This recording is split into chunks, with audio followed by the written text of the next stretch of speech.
Alors regardons un petit peu ensemble cette question de la connexion sexuelle et surtout de la déconnexion sexuelle. D'abord la question de la connexion sexuelle. Première chose que je vais t'inviter à faire, et tu peux même mettre cette vidéo en pause pour prendre ton temps pour le faire, c'est de te demander à quoi ça ressemble pour toi, la connexion sexuelle. C'est fait de quoi? Comment tu la ressens? Que j'entends les personnes que j'accompagne me dire, il y a souvent l'idée que connexion sexuelle égale plaisir, un peu du commun, mais ça, j'ai presque envie de dire que c'est le symptôme final, le résultat d'une combinaison d'autres éléments, dont la complicité, l'intimité, la proximité, le partage, la communion. Et dans cette unité à deux, on est aussi dans une unité avec soi-même. Et ça, c'est peut-être la couche qu'on voit un petit peu moins dans cette dimension d'être vraiment soi.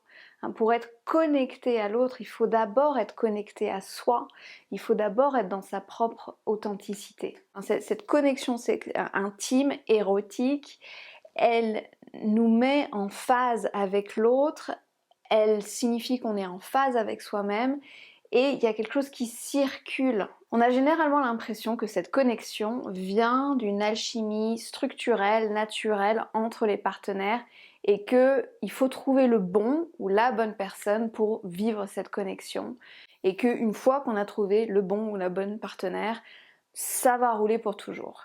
C'est vraiment une illusion.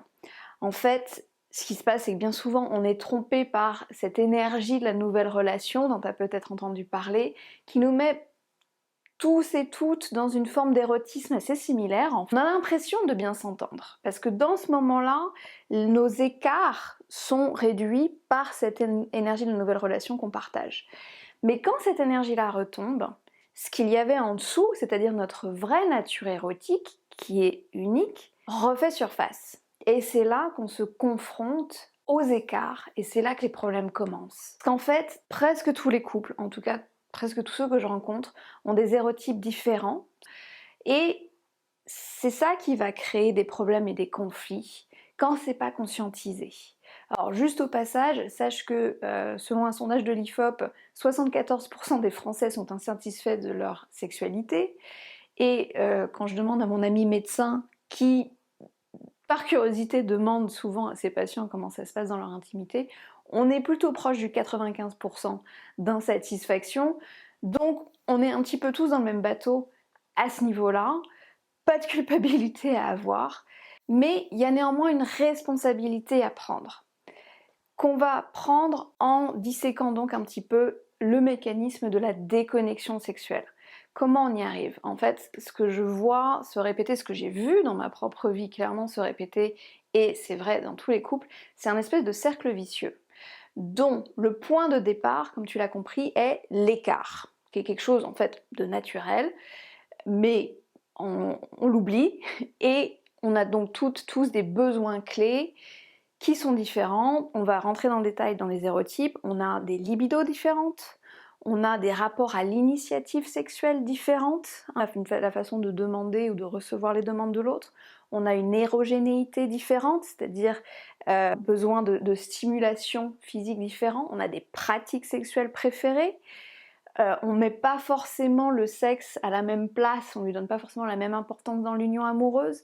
Donc voilà, tout ça, c'est des paramètres qu'on détaillera pour chaque érotype et qui font que on a des attentes qui sont généralement tacites. On part du principe que notre partenaire a les mêmes attentes et personne ne se pose pour expliciter tout ça, pour dire bah voilà, moi ma libido elle est plutôt comme ça, mon rapport à l'initiative sexuelle est plutôt comme ça, mon érogénéité ça marche comme ça, mes pratiques préférées c'est ça. On fait jamais ça dans un couple. Tout ça, c'est du non-dit.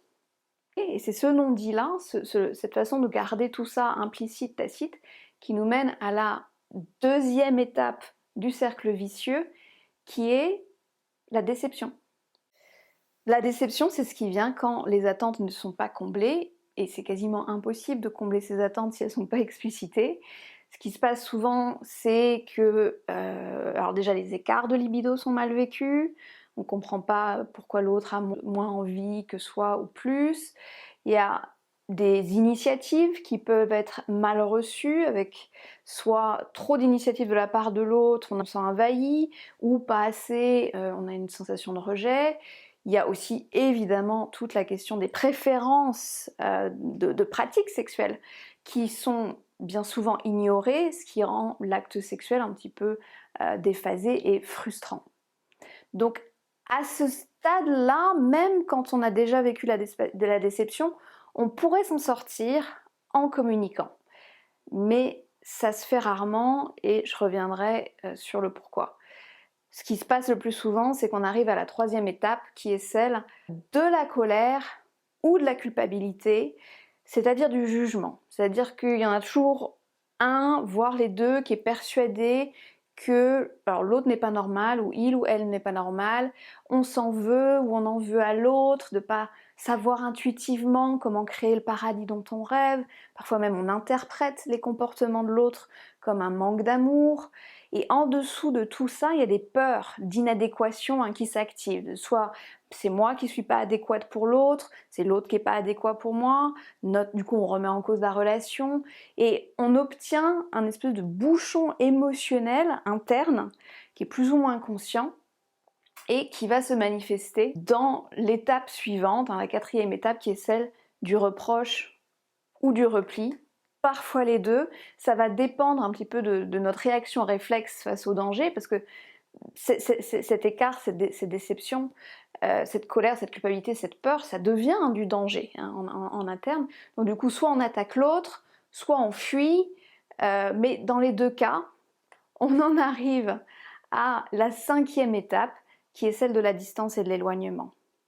Et depuis cette distance, cet éloignement, il est encore plus difficile d'échanger, de partager et d'expliciter nos attentes, donc elles sont encore plus cachées, enterrées, et tu vois comment le cycle continue, se perpétue, et comment petit à petit, le corps se ferme, notamment si le corps vit pendant le rapport quelque chose qu'il n'a pas envie de vivre, il va se fermer de plus en plus, ça va être de plus en plus compliqué, voire douloureux.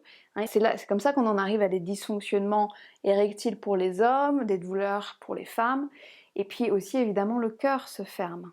Si le corps ne se sent pas comblé, le cœur aussi, et puis avec tout ce qu'on voit de conséquences émotionnelles, l'éloignement, la distance, elle se fait pas seulement sur le plan de la sexualité dans le couple, elle se fait quasiment à tout niveau. C'est non seulement le plaisir qui est compromis, le désir qui baisse, mais l'union qui petit à petit s'effrite. Donc il y a des conséquences évidentes sur la relation, et ce que j'observe en tant que sexothérapeute, c'est aussi des conséquences même sur le bien-être, sur l'énergie sexuelle du coup, qui est aussi l'énergie vitale, qui soit se détourne sur d'autres choses, soit se bloque, jusqu'à arriver presque à une apathie généralisée. Donc il y a des conséquences de cette déconnexion qui sont profondes. Et ce qui est terrible, c'est que bien souvent, même quand il y a tentative de communication à différents stades de ce cercle vicieux, il y a généralement échec de ces tentatives. Alors je sais pas toi, mais en tout cas, je l'ai vécu et revécu et revécu, d'essayer de dire à l'autre qu'il y a quelque chose qui n'est pas satisfaisant, mais d'avoir du mal à se faire entendre, d'avoir du mal à se faire comprendre, et presque d'envenimer les choses avec le dialogue. Souvent parce que, en fait, on part d'une connaissance assez imparfaite de soi, donc en fait, même si on sent bien qu'on est déçu, on a parfois un petit peu de mal à expliquer pourquoi ou à expliquer ce qu'on voudrait à la place. On a encore plus de mal à comprendre l'autre puisqu'on part du principe qu'il devrait être comme nous.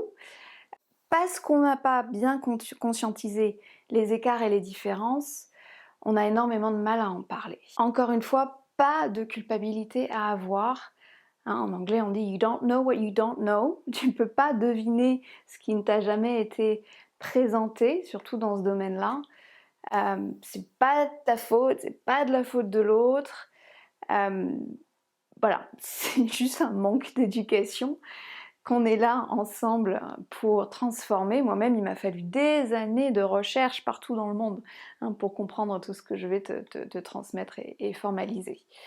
Et ce que tu vas maintenant pouvoir faire, c'est démonter cette mécanique de la déconnexion sexuelle avec deux étapes, qui va être de te reconnecter de toi à toi, toujours commencer par soi, On l'a vu, hein, la connexion à l'autre, elle part d'une connexion à soi. Donc, pas essayer de faire comme tout le monde, ce qui convient à personne, mais chercher ce qui te correspond à toi, profondément. Et ça va être voilà, ce que tu vas faire en explorant les possibles. Et ensuite, déjouer aussi la déconnexion entre toi et l'autre, en ne projetant plus ton propre fonctionnement, en ne portant plus de jugement, en n'interprétant plus les ratés comme un problème relationnel, mais en acceptant que bah voilà, vous parlez des langages différents, vous allez apprendre à parler le langage de l'autre, vous allez trouver un vocabulaire commun et vous mettre au clair sur vos fonctionnements et comment vous pouvez créer des ponts entre vos fonctionnements. Et à partir de ce moment-là, ce que tu vas voir, c'est que vos écarts, vos différences, au lieu d'être le point de départ d'un cercle vicieux où vous allez vous éloigner, vont être le point de départ, l'opportunité, au contraire d'un rapprochement, de la co-création d'une aventure ensemble qui va te permettre d'activer un potentiel latent en toi, pour ton partenaire, et c'est comme voyager et voyager ensemble.